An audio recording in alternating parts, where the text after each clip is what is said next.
La puissance réparatrice du pardon. À la fin d'un beau mois d'août chaud et ensoleillé, où la nature radieuse met du bonheur dans le cœur, la vie me semble accessible, simple et bien disposée à demeurer toujours heureuse. Et tout à coup, les choses changent. Une fulgurante douleur traverse ma tête, déchirant mon œil droit, qui me fait brusquement souffrir. Je crois à une sinusite et entreprends des inhalations qui n'ont pour résultat que de faire couler des larmes brûlantes sur mes joues. Après une bonne dose de calmants qui n'ont aucun effet, je commence à me sentir vraiment mal. Tout va très vite. L'œil me tire et ma tête résonne affreusement d'un martèlement de tambour de guerre. Le lendemain matin, à la suite d'une nuit au sommeil perturbé, les douleurs s'amplifient. Tant bien que mal, je me prépare à assurer une journée d'enseignement sur la méditation vipassana devant une assemblée nombreuse et attentive venue des 4 coins de la France. Hormis le partage et des échanges passionnants, c'est l'un des pires week-ends de ma vie, où la douleur n'a de cesse de me harceler, le tout ponctué par de fréquentes sorties de la salle pour aller vomir. Je passe ici sur le chapitre déconcertant de ma visite aux urgences, où, après 3 heures d'attente dans une salle glacée de solitude réservée aux patients, un éminent professeur en neurologie me diagnostique une probable névralgie faciale, au lieu de ce qui s'avérera un zona ophtalmique. Je sors de l'hôpital avec une liste de produits opiacés censés apaiser la douleur. Et le martyre commence.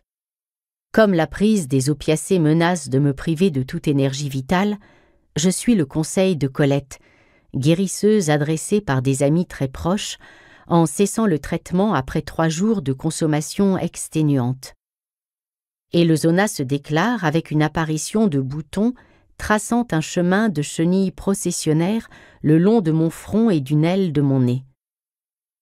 J'entreprends alors un ensemble de soins naturels à base de plantes, de granules homéopathiques, de bourgeons et de vitamines. Je ne me nourris que très peu et je deviens de plus en plus faible.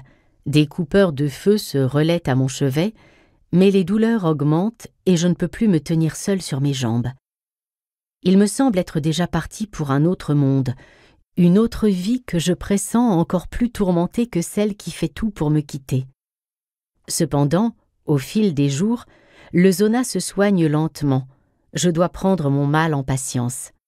Alité de jour comme de nuit dans le noir, je médite et je rêve, alternant cauchemars et visions rassurantes. C'est ainsi que je commence le voyage. Les images, telles des diapos, défilent à toute allure devant mes yeux fermés, mais je ne dors pas. Ce sont des dizaines de visages, tous inconnus, des hommes, des femmes et des enfants aux expressions vides, sans réaction, des passants anonymes. Un son semblable à un bruit de foule lointain et confus me parvient. Rien n'est cependant inquiétant, si ce n'est une sensation de prise en otage de l'esprit au point de sentir ma tête exploser sous tant de pression. Et soudain, le panorama se modifie.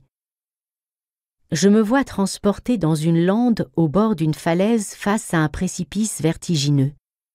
L'ambiance environnante est ouatée, légèrement brumeuse, baignée d'une luminosité un peu jaunâtre, comme une lumière devant laquelle on aurait apposé un filtre. Je suis debout, une chaise roulante à mes côtés, tout est silencieux et figé, quand brutalement je suis projeté dans le vide. Un hurlement de panique sort de ma gorge, tandis que je vis la scène en même temps que j'en suis le témoin. J'assiste et je ressens consciemment ma plongée dans le trou noir et insondable de la falaise, distinguant clairement la chaise roulante qui me suit de près comme si elle volait au-dessus de ma tête. Tout va si vite, me laissant toutefois le temps d'entrevoir les pans abrupts de la falaise recouverts par endroits d'herbes sèches exprimant la désolation. Puis, de nouveau, le décor se transforme.